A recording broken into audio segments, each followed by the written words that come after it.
大家好啊！今日輪到靚貓做代表。今日嘅題目係貪錢同貪靚係一樣嘅。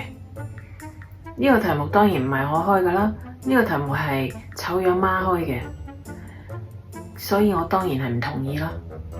我覺得貪錢係差啲嘅，貪靚係正常嘅，因為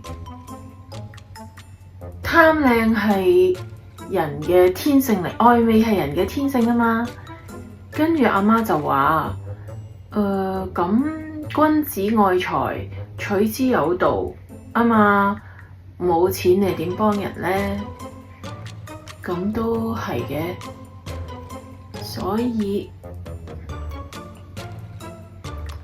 咧，貪錢同貪靚咧，嗰啲貪錢嗰啲同貪靚嗰啲咧，都係一樣嘅。所以咧，我哋就要 hate the sin and love the sinner。所以咧，我哋憎嘅咧係罪惡嘅本身，而我哋咧依然係愛嗰啲罪人嘅。咁我最後咧，靚貓咧就代表自己咧就想講啦。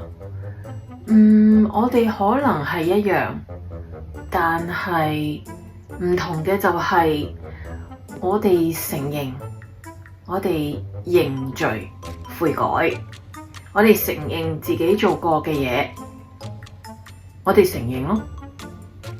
而不義之人呢，就係唔承認自己做過嘅嘢，甚至乎係唔承認自己有錯。所以我哋誠實咁檢討一下自己啦。